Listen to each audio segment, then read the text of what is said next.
But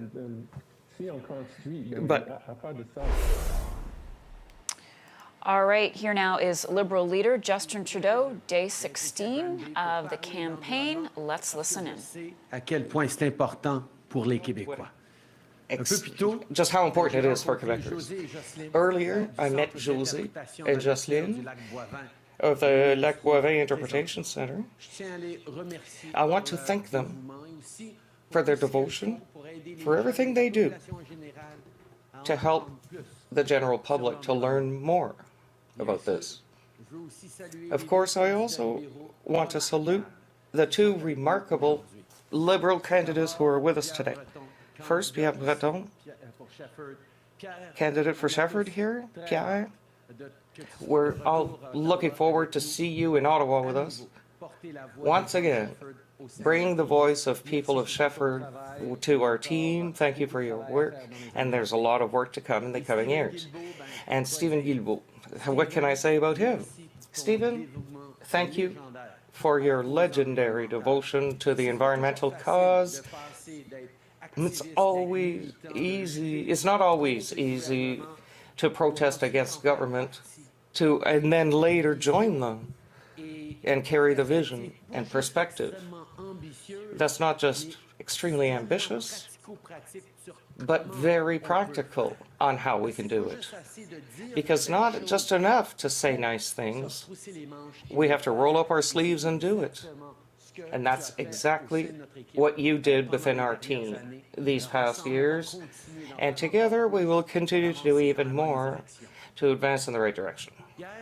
Yesterday, we presented our ambitious, serious plan to fight climate change while creating good-paying jobs.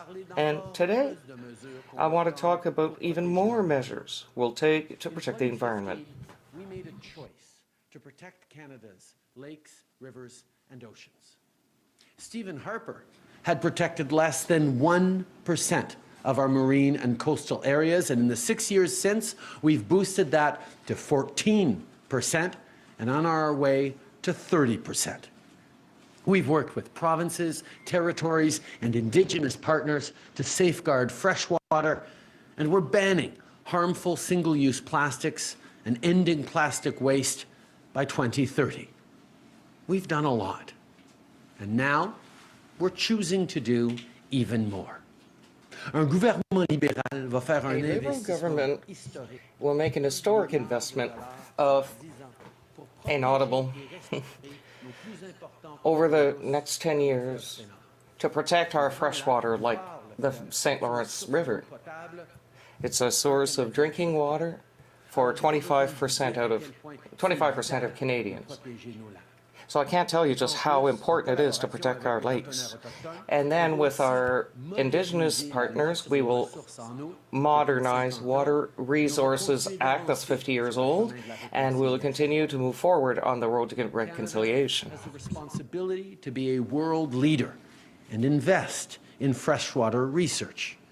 Unlike the Conservative government of Stephen Harper, who tried to dismantle this kind of work, we believe in attracting top scientists from around the world and staying on the cutting edge of research. We're making the choice to fund science because we're a government that believes in science. Frankly, I think we all know it's not good news for the environment or for research if the Conservative Party takes Canada back. Today's economy and tomorrow's economy goes through climate change. Under 10 years of Conservative leadership, now they want to go back to the targets of the Harper years. I know that for several young people, perhaps their first election, they don't remember the Harper years. But let me tell you this. We worked hard since 2015 to get caught up. And we made enormous progress, as you know. We can't afford to lose 1 minute more, especially not the next 4 years. And On se Yves-François souvient de Blanchet, son très court passage we au remember ministère de l'Environnement dans his le very gouvernement québécois. short passage as Minister of Environment for Bloc Québécois. Steve Guilbeault will tell you about the forests in Anticosti. Yves-François Blanchet has a variable vision. And if you think the Bloc is going to change things for the environment, since 2015, I have news for you. The Bloc did not put a price on on pollution straight across the country. The Bloc did not make investments in Saint-Jérôme or in Gaspé. If we want to be serious in our fight against climate change, we need an ambitious plan and strong, unequivocal leadership. We need the team, the will, and a clear mandate. Only the Liberal Party has a true plan that's ambitious and concrete for the environment. My friends, that's the choice before you. That's what's at stake this election. In the last year and a half, we've been through a lot, but we've been through it together. So just think about what we can do next. That's why I'm asking you to stand with us once again.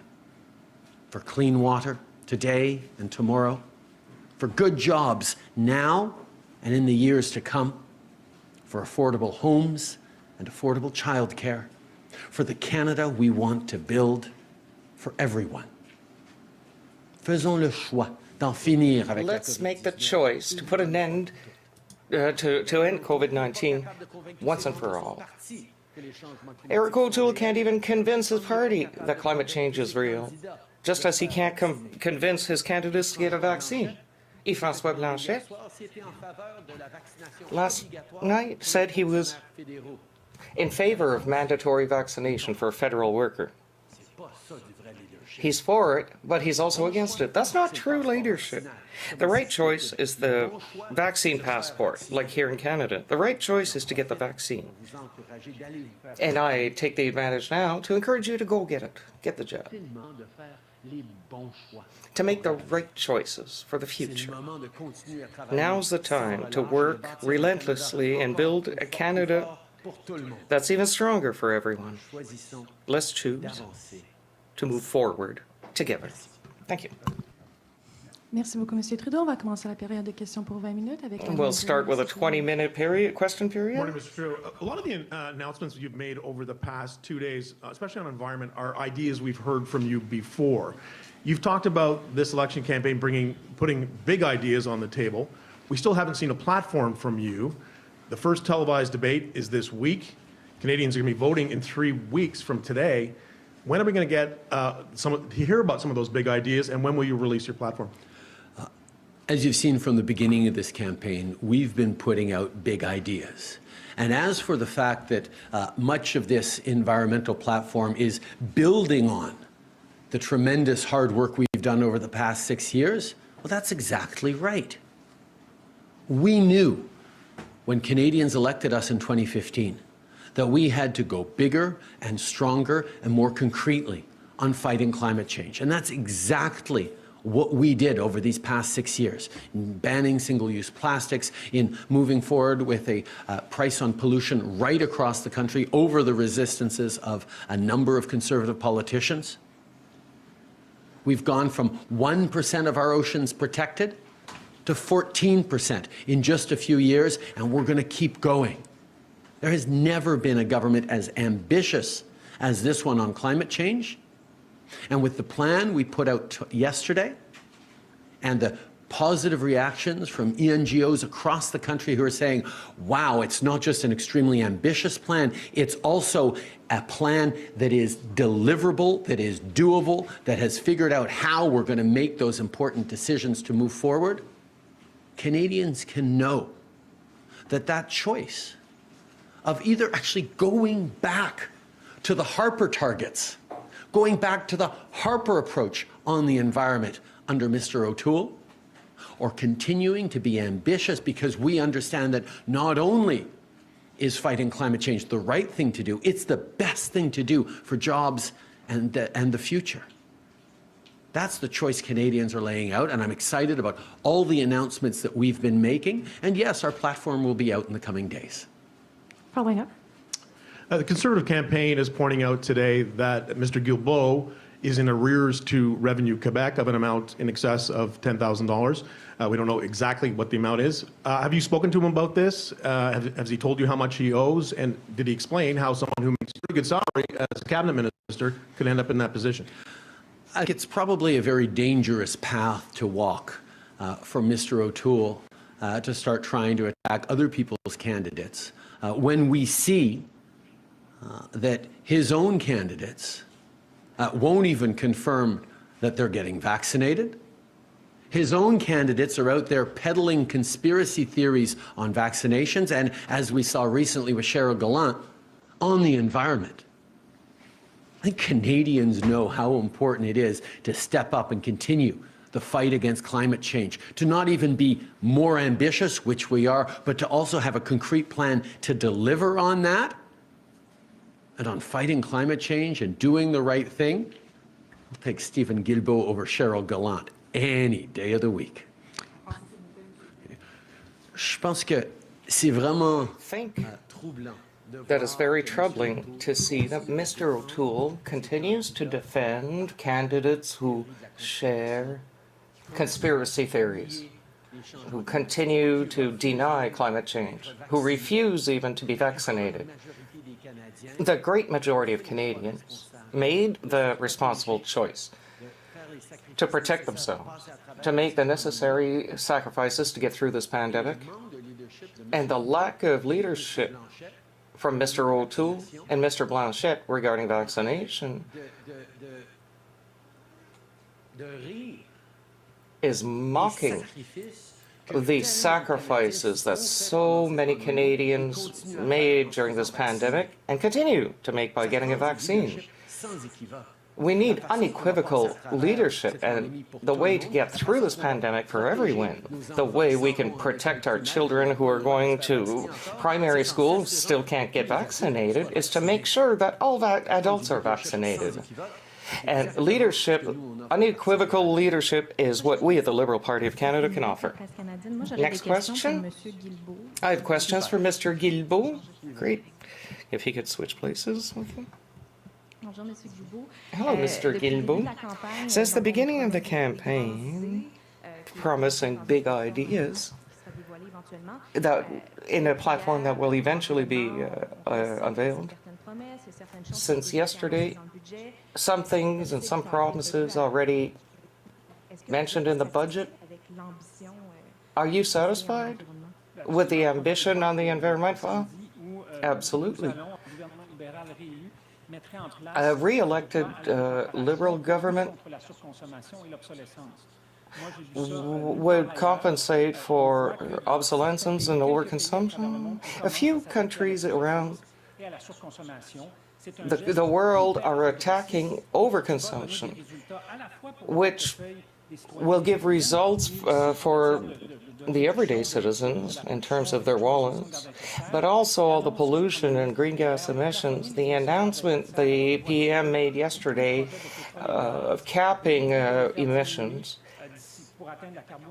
to reach the carbon neutrality by 2050, I invite you to look at what candidates of the Green Party in New Brunswick affirmed that it was the most solid platform and that all parties should inspire themselves of what we're doing. Greenpeace, environmental defense, organizations across the country saluted this as an ambitious act and very strong in terms of climate change. When all the nonprofits across all the NGOs across the country salute the progressiveness of our platform, shows our ability to put it. It's okay. The NDP says we have the most ambitious target. Well, sorry, their 2019 promise was beyond. Ours is 40 to 45%. The NDP says, oh, well, we're more ambitious, but okay, thank you. So you've attacked Mr. Blanchette on his environment, and then petrol in Anticosti Island, and you bought the pipeline. So how can you attack Mr. Blanchet with something that didn't happen, whereas your own government will be transmitting more oil? A couple of things. You said that I attacked Blanchet. But don't forget that the Bloc Québécois and the Parti Québécois and experts all attacked his position. And also, when I joined the Liberal Party in 2019, I looked at everything that had been done. And today we're investing twice as much in the green economy than in the fossil fuel industries. We're in the first government in the history of the country to do that. So, yes, we have to acknowledge we need to do more. And that's why I ran in 2019 and why I'm running today. There are things to do. But we, the Liberal Party, have taken giant steps in terms of climate change.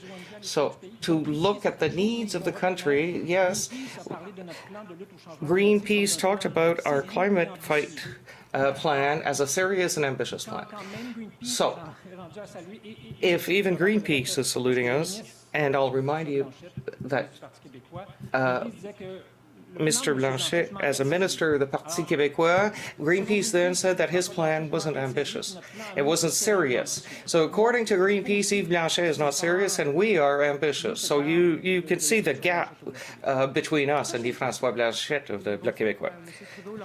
Next question. I wondered, Mr. Trudeau, why is it more acceptable to authorize the construction of a pipeline, like you did with Trans Mountain, than to favor an exploration project that hasn't happened yet? We have to remember that we remain in a world that people depend on petrol, and we have to make sure that we are reducing emissions related to the protection of oil and gas, which is what we are clearly doing. But while we still need oil and gas, we know that pipelines are safer, less emissions than tanker trucks or trains. So we will continue to keep people safe while we transform. And it took the opportunity to sell our oil and gas outside the United States. It was a responsible decision and it will bring profits. But all these profits are invested in the fight against climate change, the green economy that we're creating. But at the same time, we have to understand that the ambition we have now to limit emissions from the oil and gas industry, to lower them by 2050 to attain carbon neutrality, is a concrete, firm plan that reassures people who do not want to see the expansion of greenhouse gas emissions from the oil and gas industry. We are also making sure that our production of electricity in the country be 100% carbon neutral by 2035. And this will help with zero emission, and many of these will be produced in Canada. We will attain 100% purchase by 2035. So we are putting in place things that help the transformation of our country to good jobs, neutral carbonality, and good careers for citizens, including those who work in the electricity sector across the country. This is a serious, ambitious plan. It's very easy to say, we will do this, but I'm not too sure how we'll do it. No, no.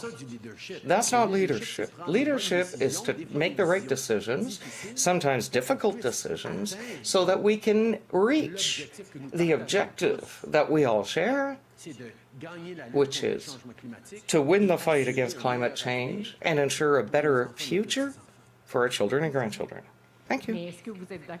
But do you agree that you have contributed more to emissions by authorizing this pipeline than Blanchet did in Anticosti? What we need in the environment is unequivocal leadership. And what we see from Mr. Blanchet now, who once again is full of contradictions. And he says, everybody is wrong, and there is no contradiction. That's what he said. But I know some people don't agree with my decision to buy a pipeline and to invest all the profits of it into this green transition. But I'm convinced, I've been doing it since 2019, I'll continue, but Stephen Guilbeault and all environmentalists continue to defend it because leadership in the government requires difficult, unpopular decisions. But to do the right thing, to win this fight, people from across the country are with us so that we can continue doing what's needed, not now for the few years to come, but for decades to come, while we transform not only our country, but our world. That's leadership. And I don't back down in front of criticism. I don't get angry when people criticize me. I listen. I explain. And I take responsibility. That's leadership. Gamble Clark, the Globe and Mail. Mr. Trudeau, on Friday, Ukrainian troops evacuated 2 Afghan translators from Kabul and their families. One of these translators worked at the Globe for a number of years, another worked with the Canadian military. The Ukrainian troops went outside the airport, escorted these people into the airport, put them on a cargo plane, and flew them out of the country. So can you tell us what you'd say to Canadians who might wonder why Ukraine is doing those kinds of operations and Canada is not? Well, Canada was doing and has been doing those kinds of operations to get Canadians and Canadian supporting Afghans out of Kabul into aircraft. Yes, we have 17 flights, but we also have Canadian interpreters and Canadian citizens on American flights, on Ukrainian flights, on other flights as well, because all allies have been working together. I want to thank once again all the Canadian Forces members who put their lives in danger to save people who've supported Canada. I want to thank the hardworking diplomats and consular and immigration officials who've been processing those files, sometimes in very difficult situations. We've managed to have 3,700 people come out of Kabul over the past while on 17 aircraft, more from different countries' aircrafts. And we're going to bring over 20,000 Afghan citizens to start new lives in safety here in Canada. We're doing that because organizations, communities, and families know that it's important that Canada continues to be generous and welcoming and respond to the people who stepped up for us in a very difficult part of the world. Following up. Should Canadian troops have taken on and continue to take on a more robust role to get some of those last people out? And can you tell me, what will the Canadian government and other governments do now that the Taliban says it will not allow Afghans without passports to leave? As we've said, this air bridge operation with Canadian troops and American troops and allied troops securing the airport to get as many people out as possible during the month of August was an extremely important operation, and Canada and Canadians can be proud of the contributions we made in getting out almost 4,000 people. But we know that with the end of this air bridge, as the Americans and others withdraw from the airport, the work needs to continue. That's why we're working with regional partners. We're continuing as a global community to put pressure on the Taliban, including at the United Nations, to ensure that people with travel documents for a different country, for one of our international allies like Canada, are able to leave Afghanistan and come begin their lives anew elsewhere. This is something we will continue to do into the coming months alongside our allies and our partners. Okay. We know that the evacuations in August were extremely important to get out 3,700 Afghanis who will now be able to come to Canada and make a better life. We have a lot more to do. Canadians want us to accept tens of thousands because they know that we have sacrificed too much and we worked too hard in Afghanistan to let these families down who helped us. Canada is a welcoming country that knows that the families who get here not only will have a better future for themselves, but for us all. So, yes, this operation with Americans at the Kabul airport is helping, and we will continue to work with our allies and partners in the area to make sure that the Taliban let the people who have documentation going to a third country can do so, and also to work with the regional partners to facilitate the exit of these people. Global News. Good morning, everybody. Coming back to today's announcement about clean water, as you know, you made some very serious commitments about clean drinking water for those in First Nations, and you failed to meet that commitment. Now, you tried hard, you made some progress, but you still did not meet that commitment, and there's many very frustrated Canadians, Liberals, and certainly First Nations residents who are wondering this campaign, what is the commitment? Do you have some new targets, and how will you ensure you hit it this time on clean drinking water? Over the past number of years, we've lifted 109 long-term boil water advisories, some which had been in place for years or even decades. It took partnership, it took massive investments, and a lot of hard work to get there. The remaining long-term boil water advisories will be lifted in the months and year to come through the hard work that we're continuing to do. This is a commitment that we made that we know is incredibly important. That's why we're not stopping at the 109 boil water advisories we've lifted. We're going to continue to do the work until everyone across this country in Indigenous communities has access to clean drinking water. It's a basic right and one that had been neglected for far too long. That's why we stepped up on a very difficult challenge. Following up. Just coming back to some climate change issues, your New Democrat opponents, of course, say, wait a minute, how can you be serious on climate change? You bought a pipeline, and you would like to develop Alberta's and Saskatchewan's oil resources using that pipeline. Fair enough. I know what you've talked about, why that's necessary. But I'd like to hear you talk about your plans for that asset, TMX. Will it be time to mothball it in 5 years, in 10 years? What happens to the, what was it, $12 billion we now spent on this thing? What happens to that asset once we transition to a net zero economy? First of all, let us be very clear. Our announcement yesterday is about no longer seeing emissions from the oil sands and the oil and gas industry increase anymore. They are going to need to be decreasing over the coming years, which, quite frankly, aligns with the commitments of the large oil companies to get to net zero by 2050. In order to do that, we have to start decreasing. And what we are doing is making sure that they are no longer increasing and they start decreasing.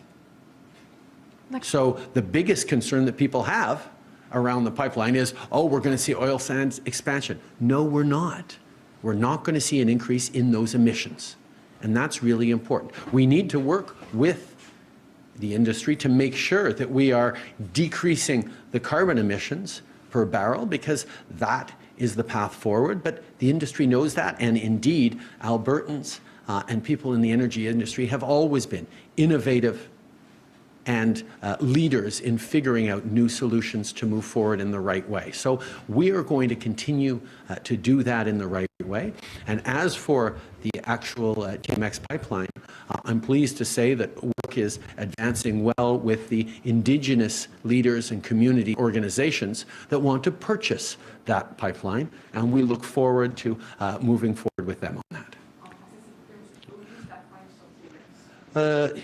Nous soulignons que cet oléoduc a suscité beaucoup d'intérêt parmi les communautés has autochtones. raised a lot of interest from Indigenous communities who want to become owners of the pipeline in the years to come. And obviously, we think it's a very good idea.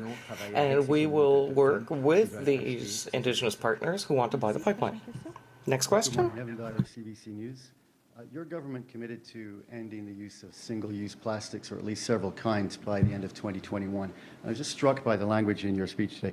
We're banning harmful single-use plastics and ending plastic waste by 2030. I know that in the spring, Minister Wilkinson said there might be some delay on the ban of single-use plastics. So can you assure voters that they will cease to see plastic forks, beer can rings, et cetera, by the end of this year? And if so, what measures are you taking to make sure that actually happens? We absolutely continue to be committed to eliminating toxic single-use plastics in the coming months. Yes, COVID has made certain things more challenging and delayed certain things, but that is something we continue to remain committed to, and we're going to continue to work to not just reduce single-use plastics and eliminate toxic single-use plastics, but work with companies across the country to be responsible for their plastic waste. If a company sells a plastic bottle, they have to have built in a plan and a way to ensure that that bottle is properly recycled. And putting that onus on companies is how we continue to go even further than just banning forks and straws. We know we have to move forward, continuing to be ambitious on it, and that's what we're doing. Oh, yeah. Yesterday, you said that it wasn't the role of the executive branch of government to bring charges in the cases of residential schools, and we all understand the separation of powers, of course. But is there anything that your government can do if there are people still living who committed crimes to bring them to justice, not reconciliation, but justice?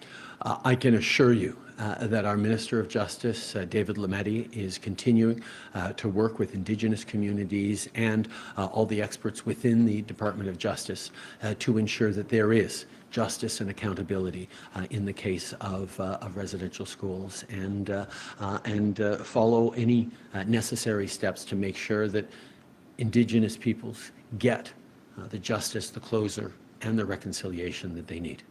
Prochaine question. Hi, Paola Lurigio with the Canadian Press. The UK and France are proposing to pitch essentially a safe zone in Kabul for the safe passage of people seeking to leave. Is that something that you support? Absolutely. We know that even once the American and allied troops leave Kabul in the coming days, there will be a need for a civilian airport that is operating to ensure humanitarian flights that come in, ensure supports for the people of Afghanistan to connect with the international community, where we know there's much more work to be done. So that is why we, alongside many others, are putting pressure internationally on the Taliban to ensure that people are continuing to be able to leave Afghanistan if they have international travel documents, and that there continues to be access for food and medical supplies, vaccines, and other things that are going to ensure that the people of Afghanistan are able to see through these difficult times. Oui, j'appuie le désir d'établir to establish a civilian secure airport in Kabul with the help of allied forces. It's important that food, medication, vaccines continue to arrive in Afghanistan to help people get through the months coming.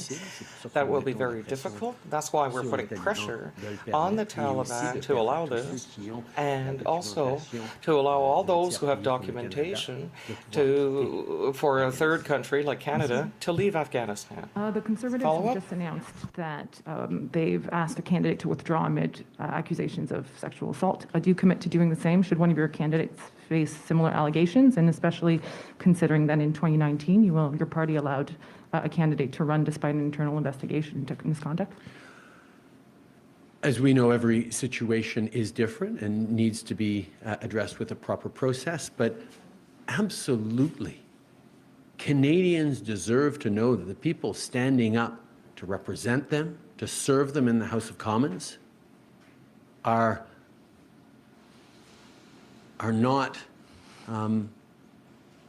people who've shown disrespect or misbehavior or are facing serious allegations. As a party, from the very beginning of my leadership, even before becoming Prime Minister, I was unequivocal about ensuring that there was a process and accountability and showing zero tolerance for harassment and intimidation. And we've continued to move forward further and faster than any other party and any other government in history to bring in the measures necessary to keep people safe as campaign volunteers, as workers, as employees of the federal government, in Parliament and across the federal government.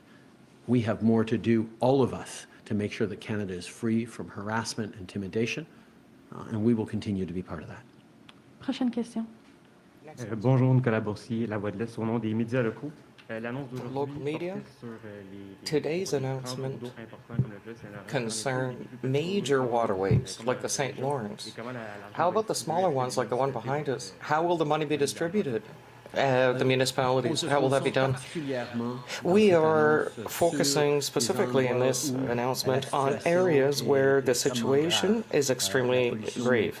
The pollution of our waterways, and we have a plan to invest to clean up these places that are truly affected, especially the Great Lakes and our great waterways. But we will also invest in research, in support from the Canadian Water Agency to have reform of the Canadian Act on Water Resources to make sure that the big ones and the little ones are protected. We did a lot in the past years, but we'll continue to be there with municipalities, with infrastructure investment and protection of our land and drinking water sources. We will continue to defend the protection of the environment. Follow up? For the first time in the campaign, the Liberals are slipping to the Conservatives, Afghanistan, etc. Do you have any regrets about calling the election? Absolutely not. You know, we know. People are saying, oh, should we have an election? We had a hard year. Can we just get back to normal life? We understand people don't like going to the vote even every 4 years. It's normal. But we are in a time right now where choices made by the government are incredibly important. We have to put an end to this pandemic, and the lack of leadership of Mr. O'Toole, Mr. Blanchet regarding vaccination and support for people who did their duty, who got vaccinated to protect themselves and protect healthcare workers and our children. That takes leadership to continue, and it's an important choice Canadians need to make.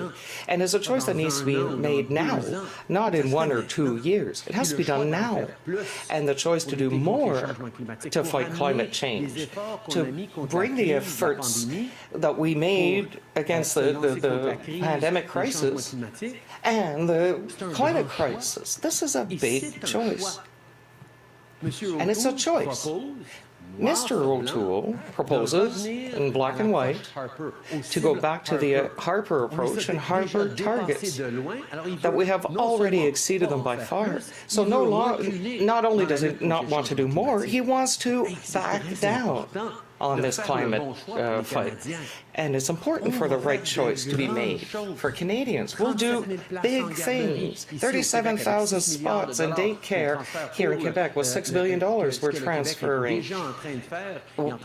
What Quebec is already doing and leading the country on this. Mr. O'Toole is going to cancel these $6 billion and therefore the 37,000 spots in daycare that families need.